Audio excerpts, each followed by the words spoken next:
When we argue against reality, we lose. 100% of the time, we cannot change reality. Welcome to the Connect Method Parenting Podcast, where correction is out, connection is in, and your kids want to listen to you. I'm Andy Martineau, creator of Connect Method Parenting, here to help you stay calm, confident, and connected no matter what. Hey there, you amazing humans. I'm so excited. I can't wait to talk about acceptance and how it requires effort. This is such a good topic. It's so important. It's been on my mind a ton lately.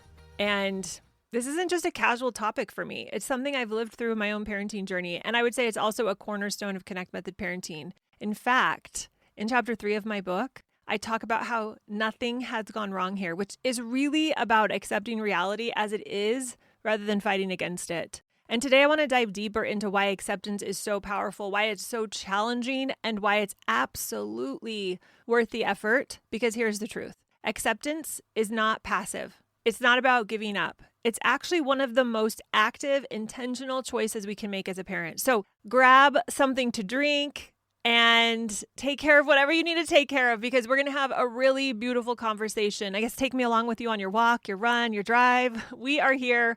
And we're going to have this conversation. It's important because clearing up what acceptance actually means will change everything for you. I talk about it in chapter 3 of my book. I define it like this: letting someone be exactly where they are at without judgment, not believing things could be or should be different, believing the very best in another person, which allows us to calm our nervous system down and creates trust and connection. But here is what acceptance is not. It's not condoning behavior you don't want to continue. It's not encouraging or indulging problematic actions. It's not about giving up on boundaries and limits. And I think this is why so many of us get stuck. We think if we accept our child's tantrum or our child's attitude, our teenager's attitude, let's say that, our teenager's attitude, we're somehow saying, this is fine, keep doing this forever. But that's not what acceptance means at all. Acceptance is simply acknowledging reality without fighting against it. Because when we argue against reality, we lose. 100% of the time, we cannot change reality. We can't control certain things. We get confused about this. We think we can control all of these things: our kids' attitude, the state of our, of the weather, if our car has a problem or not. We want to control everything. And that is when we get so disappointed. That is when we argue against reality and we lose 100% of the time when we try to change what is. When your child is having a meltdown in the grocery store, acceptance means acknowledging that this is happening right now. My child is overwhelmed. Nothing has gone wrong here. It doesn't mean you want the meltdown to continue indefinitely. Acceptance is about dropping judgment of ourselves, of our children, of the situation, and seeing things clearly so we can respond effectively rather than react emotionally. I was working with a mom once who was really struggling with her daughter's behavior. She kept saying she shouldn't be acting this way. She knows better. And I gently pointed out that this thought that her daughter shouldn't be doing what she was clearly doing was causing her so much pain. When she was able to shift to, my daughter is struggling right now, she needs my help, everything shifted. Her frustration decreased, and she was able to connect with her daughter in a way that actually helped. Now, if acceptance were easy, we'd all be doing it all of the time. I really believe that because it does allow you to relax, it allows you to engage your higher thinking and problem solve better, but it's not. It requires tremendous effort, especially at first. I remember one evening, I was out with my husband. This was, 15 plus years ago. And just to set a little background, my husband and I are both very strong-willed. We have strong opinions, and it caused us to have to work really hard at the beginning of our marriage to be united, to not be arguing. So we were in the midst of that phase. We were figuring out how to work as a team instead of work, in competition of each other. And we were out to dinner one evening, and I can't remember what he said, but he said something, and I was really upset by it. I went immediately into blame mode. I told him how hurtful that was, how rude that was. I was in full reaction mode. And at this point, I had been working on understanding my own mind, understanding my own behavior, my nervous system reactions for a while. I'd been inspecting my own thoughts, self-confronting. I had been trying to ask myself, is this true? Is this helpful? And all of a sudden, it caught up to real life. It was so exciting. because we were mid-conversation. I still remember we were in the restaurant. We're sitting at a booth. We're across from each other. And mid-conversation, something shifted. I became aware of what I was doing for the first time, or one of the first times that I had this clarity of awareness without the judgment. And it was both amazing and humbling to see it so clearly. I actually told him, hold on. I need to stop for a minute. I covered my mouth with my hands. I needed some physical representation of pausing. And I took a few deep breaths. I closed my eyes. I asked myself, is this true? Is this helpful? What if I'm not right? What if he didn't say something rude? What if I didn't take offense to this? I did my own little work. I allowed myself to feel all the emotions. Now I would say I took this trip from mad to sad. I don't know how many times, 10, 20 times in these few minutes, letting my emotions move through me, offloading them. And within, I'd say 10 minutes, I was calm. I had taken the emotional journey from mad to surrender, or you could call it sad. It's when we realize the futility of our situation. I talked about this a few episodes ago, facing futility, encountering futility. I went to that place. I was very victim-y. I was mad. I was blaming. I was judging. I was out of control. I didn't have any control of the situation. It was his fault. To surrendering to the futility of it, to feeling the reality of my situation, to saying, this is what's happening, to not fighting reality, to safety. It's safe to be here. It's safe to feel this. I'm not at threat. This isn't an emergency. I could see what was really going on. I took 100% responsibility for my part in it. It changed everything. The whole night was completely different. But getting to that place where I could interrupt my neural pathway, that habit knee-jerk reaction, took months and months of consistent practice. It took me doing what I now call daily peace. I didn't have a name for it back then, but that's what it's evolved into. I did daily peace. I sat in quiet and would do what you might call meditation or contemplative prayer. I would write, I would journal, get out into nature. I did a lot of work before the moment happened, processing other moments that didn't go very well, looking at myself, looking at other people, self-confronting, being honest. And I talk about this in chapter 7 of my book. It took learning how to feel my emotions fully, which is the allowing part of peace. Peace is an acronym. If you've been listening to the podcast for a while, you've heard me talk about peace. If you're in League, you know we love peace. Daily peace is the pathway to real peace. And this is where the real effort comes in.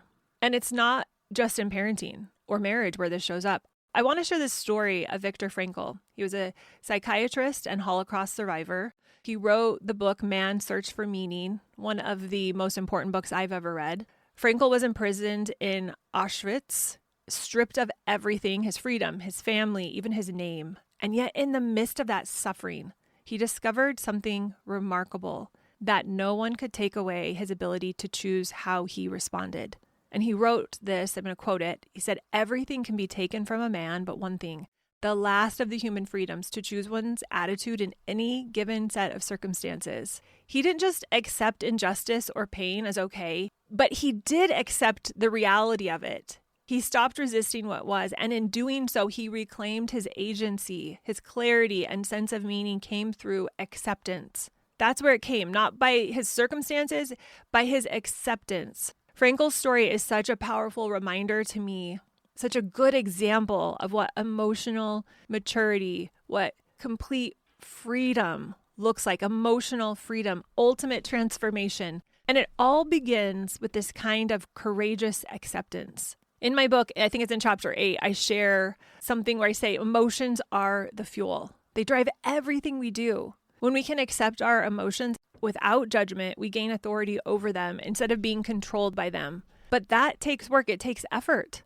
You've got to first notice what you're thinking and feeling.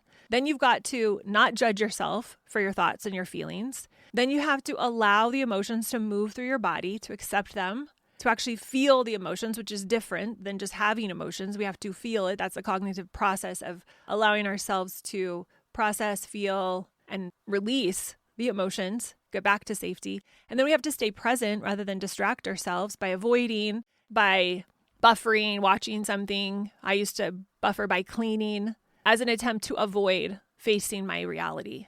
And then we have to trust the process even when it's uncomfortable, and it's going to be very uncomfortable. And let me tell you, when I first started doing this work, it felt almost impossible sometimes. I would catch myself in a reaction and think, I know better than this. Why can't I just change right now? I want it to happen right now. That's not how our brains work. Change takes time. It takes showing up for yourself again and again, even when it's hard. So in Connect Method Parenting, I teach a process called PEACE, which is a 5-step process for transforming your parenting. The A in P stands for allow or accept, and it's often the step parents find most challenging. When we're doing our daily peace, we first pause and get present. That's the P in peace. We notice what's happening in our minds and in our bodies. Then we explore or expand. That's the E. That's where we look at how we thought, and then we had the emotional reaction, and then the actions we took, and the results we created by default, unintentionally in that situation. We usually are doing this around a certain situation. So a fight with your husband, a fight with the kids. You're exploring it through peace. And first you're looking at the unintentional way you responded. Then we look at the emotional state. The A is the allow, accept. This is where we intentionally stop. We look at our unintentional steer. We look at that situation and the thought we had about it and the emotional reaction and then the actions we took and the result we created. And we look at it and we accept that we are doing our best. We accept our emotions. We let ourselves feel them in that moment without trying to make them go away. We sit in the reality of what we created. Even if we don't like what we created, if we have regrets around it, we sit with the situation as we see it in a steer, which is a really powerful way to see it. We sit with our thoughts and the whole steer, the unintentional steer, without judging ourselves or shooting ourselves. This is how we get our nervous system to settle down and the parasympathetic system to come back online. But it requires a lot of effort because most of us don't have a habit of sitting still and being quiet and feeling our emotions. They did a study at a university, and I apologize. I didn't look it up before the episode to know where, but I'm going to just summarize it. So it generally was this, where they took students in and asked them to either sit with themselves quietly, sit with their emotions, sit with their thoughts for, I think, 5 minutes, or they could shock themselves with an electric shock, and over half took the electric shock. Mind-blowing, yet not mind-blowing. I mean, it makes sense. We don't like to sit. We don't like to feel. But I will say this, and I invite you to do this. Sit with your emotions, because the more you do it, the less challenging it is. In fact, it'll become quite cathartic. You might even enjoy it. It will feel so, so good to just feel the emotions. It's a 90-second cycle if we just let ourselves feel them. It's when we cycle through them and we're staying in it over and over and over again, and we're not getting out of the cycle, that it feels awful, that it feels terrible. But the act of feeling an emotion is really so much simpler and less scary than we think if we just get into the habit of doing it. We just do it. And I will say, one of the things that gets in the way of us just feeling our emotions is trying to solve everything in our heads. Trying to figure out, why did I do this? Why is this happening? What's the root of this? What's the cause of this? But emotional maturity doesn't work that way. Our cognition is helpful. It's helpful to use our prefrontal cortex to see what we're thinking, to think about our thinking, to set aside time to do daily peace. Because if we don't sit and set aside that time, then we're not going to feel our emotions. We're not going to allow them. But the emotional growth happens when we feel our emotions, not by thinking about our emotions. This is work. You could categorize it as hard work. It's so easy. We're so used to distracting ourselves, to blaming others, or trying to think our way out of the emotional discomfort we're feeling. But that approach keeps us stuck. Tried it. I've been there. I will tell you, when I sat across from my husband and I just let myself feel my emotions, and my parasympathetic nervous system came back on board, which is the one that we want on board most of the time. That's the regulated state. I was able to navigate that so much better. I have seen this with new parents who come in and start working with me, and I teach them how to do the piece, and they'll do a thought download. And I will say too, before I go on with what I observed in others, I will say this was me as well. I learned how to do this process. I started doing my thought downloads. I started looking at what I was creating, and my instant thought was, oh my gosh, this needs to change. And this is what I see with parents who come in. The first few times they do a daily piece, maybe even the first few weeks they're in there, and they really want things to change. And I completely get that. And they'll say, I know I shouldn't be thinking this way about my child. I need to think better right now. And I have to gently remind them, just like I did 15 years ago with myself, to slow down and to allow themselves to be where they are, to feel what they're feeling and not try to rush to fix it. Because here's the truth. You can't skip the allowing step. You can't bypass the emotional processing step, because that's where the real growth happens. That's where your nervous system learns that it's safe to feel all the emotions, even those ones that we've categorized as uncomfortable. So why go through all the effort? What makes acceptance so powerful in parenting? Well, when we can accept our children exactly as they are, not as we wish they would be, several amazing things happen. First, our nervous system calms down when we stop fighting reality, when we stop triggering our own stress response. This means we can think more clearly and respond more effectively. As I say in my book, when emotions are high, intelligence is low. And acceptance helps lower those emotions so our intelligence can come back online. Second, our children feel safe. In chapter 13 of my book, I talk about how to stay with your child through big emotions.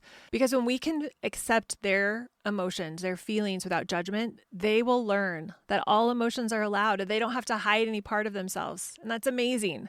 Third, we model emotional maturity. Our children learn how to handle their emotions by watching us handle our emotions. And so when we are accepting reality, when we're working through it rather than against it, they're going to see that. That's going to become their normal. They're going to learn to do the same. Fourth, we strengthen our connection. Nothing builds connection like being fully seen and accepted. So when our children know we accept them, even at their worst, that relationship becomes stronger and stronger. And finally, we become more effective. From a place of acceptance, we can set limits with compassion rather than frustration. We can guide rather than try to control. We can teach rather than punish. I remember working with a dad years ago who was really struggling with his son's defiance. And every request felt like it turned into a battle. He was exhausted and frustrated, makes total sense. And so we dug into it and we discovered that he was taking his son's defiance personally, as if his son was deliberately trying to make his life difficult.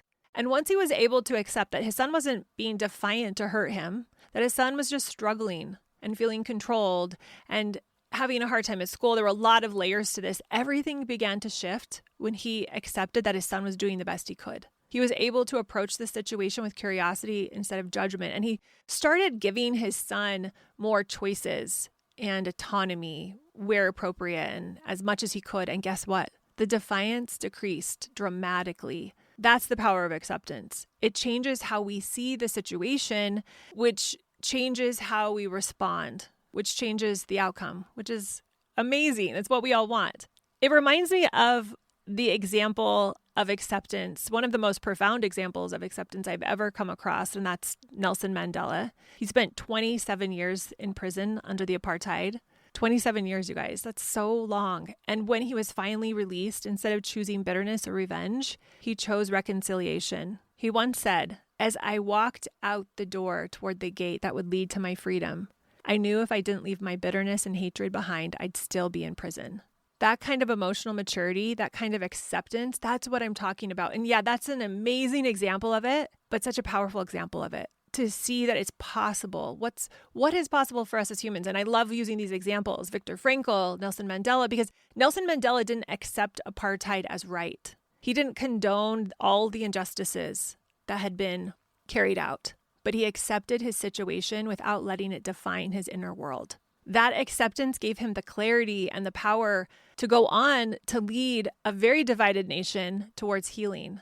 And in parenting, we face our own moments like this where our child is defiant, where they push every button we have. And we get at this crossroad where we can either take it personally, we can go to war with the moment, or we can breathe and accept that they're struggling and choose connection, choose to lean in. Acceptance gives us access to our highest self. It lets us show up with curiosity instead of control, leadership instead of reactivity. So how do we actually practice acceptance? Here are some practical steps that you can take and start using today. Number one, I want you to start with awareness. Notice when you're resisting reality. And you'll know you're resisting reality because phrases like, "this shouldn't be happening," or "my child shouldn't be acting this way." Those are going to be clues that you're fighting against what is. Number two, use the 6 acceptance questions. I outlined them in chapter 3 of my book, but I'm going to say them again here. Number 1, how does what they're saying make perfect sense to them? 2, what do their words tell me about them? 3, how does what my child did make perfect sense to them? 4, what would serve everyone's highest good right now? 5, what am I making their words mean about me and why? 6, do I want to accept what just happened? If no, why? If yes, why? If you use those questions and answer them honestly, you're going to discover so much about where you're at with different situations and different children, and it'll lead you one step further into acceptance.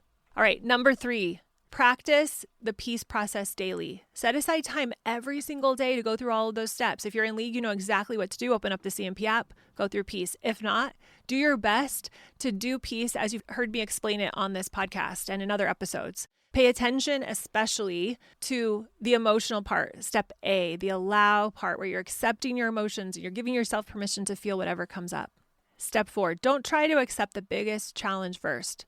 Just practice with the smallest irritation, and then slowly, as you build your acceptance muscle, you can get onto the bigger things, the things that are more triggering, more frustrating for you. Now, if you're thinking, oh my gosh, I have to start accepting, the irritations, and that's hard, you're right, it is hard, but it's doable. And I want to share a story that helps frame what's possible. So when Stephen Hawkins was diagnosed with ALS in his early 20s, he was told he had 2 years to live. And most people would collapse under the weight of that. And for a while, he did. But then, through acceptance, he shifted. He didn't accept it passively. He actively chose to work with his reality, with his diagnosis, rather than against it. He adapted, he found new ways to communicate, and from that place of what I would call radical acceptance, he ended up changing how we understand time, space, and the universe itself. He said, however difficult life may seem, there is always something you can do and succeed at. And that's what I want you to hear today. You don't have to like the hard things that you're going through. But if you can stop resisting them and start working with them, you're going to find a kind of power and creativity and peace that you didn't even know was possible. Acceptance isn't the end of your story. It's the beginning of something new, a new chapter, one that's rooted in clarity and agency and growth and commitment and possibility. Number 5, you can join a supportive community or find supportive friends. You can join League, where you can get support from me. Practice what we're talking about here on the podcast. Find a way to do it. Of course, I would love for you to come in and join me in the pivot or in something I'm offering. It's so much easier when you're not doing it alone. But regardless, get support. Find people who think similarly. Get your friends to listen to this. Read my book. Have a little book club. Do something where you can get support from other people who are aligned to these same values. And number 6, be patient with yourself. Remember that acceptance is a practice. It's not a destination, something we have to do every day. You'll have days where it feels impossible, and that's okay. And then you'll have days where it feels easy. Either way, nothing has gone wrong. We're on a path of progression that we get to be on our entire life. And I want to emphasize this last point, being patient with yourself. It's so crucial. This work takes time. Your brain has to practice new ways of thinking. Just think about it. It's been practicing the current patterns for years, maybe decades, and those aren't going to change overnight. I wish I could tell you how they would magically change overnight, but it takes time. We have to work with what we have, and the way it currently works with our nervous system and our brain and our body, it just takes time. I remember when I first started doing this work, I would get so frustrated with myself when I couldn't immediately shift into acceptance. I would know better, but not be able to do better. And I'd think, I know better. Why can't I just do better? But that self-criticism only made it harder to accept reality because there's a natural delay between knowing and doing. Now I know that self-compassion is essential. So when I catch myself resisting reality, I try really hard to smile and think, oh, there I go again, wanting things to be different than they are. That's okay. I'm human. It happens. That's self-compassion. That's what it looks like to show up for yourself with self-compassion. And that kind of self-compassion makes it easier to shift your reality. So accepting what is makes it easier to change what is. Now it seems backwards, but it's the truth. Acceptance does require effort. Sometimes it's exhausting, it's messy, it's soul-searching effort, but it's that kind of effort that reshapes everything. It's not giving up on your child. It's not lowering the bar. It's choosing to love them where they are so you can lead them to where they were meant to go. It allows you to see your child clearly, not through the lens of fear or disappointment or pressure, but through the lens of truth, connection, and possibility. Because when you accept your child's big emotions, you teach them they're safe. When you accept your own messy reactions, you teach yourself that you're growing too and it's okay to make mistakes. And when you accept the reality of this season that you are currently in, whether you are a young mom with littles, teenagers in the throes of teenagerhood, if your kids are starting to leave, if you're empty nester, wherever you are, if you can accept the reality of this season with its chaos and its beauty, you are creating a space for peace, healing, and real change. In chapter 22 of my book, I say, you have everything you need. You don't need to become a different person. You just need to become more of you. Calm, clear, and connected. You have everything you need inside of you. We're just peeling back the layers so that we can see more and more of it. Acceptance, it's not the end of the story. It's the beginning. It's the beginning of a new way of showing up. It's the beginning of seeing who you really are. It's the beginning of tapping into more love and connection. It's the beginning of emotional safety, the beginning of raising children who know they are deeply seen and loved. And so if it feels hard, that's because it is. It's a little bit hard, but it's also, I believe, a very sacred, beautiful work that we get to do as humans on this planet to grow in our emotional capacity to accept what is. It's the work that breaks cycles. It's the work that creates legacy. It's the work that lets love lead the way. No matter where you are in your journey to more acceptance and more love, I want you to know you're not behind, you're not broken, you are becoming. And your kids, they don't need your perfection. They just need this version of you, the version of you that's doing the work, that's showing up, that's choosing connection over everything else. It's choosing acceptance even when things are hard. That's the heart of Connect Method Parenting. Until next time, keep connecting. We'll talk to y'all soon. Bye. If you enjoyed listening to this podcast, come check out my Connect Method Parenting Coaching Program, where we take this material and we apply it using my proven formula. Head over to cmp.works/join.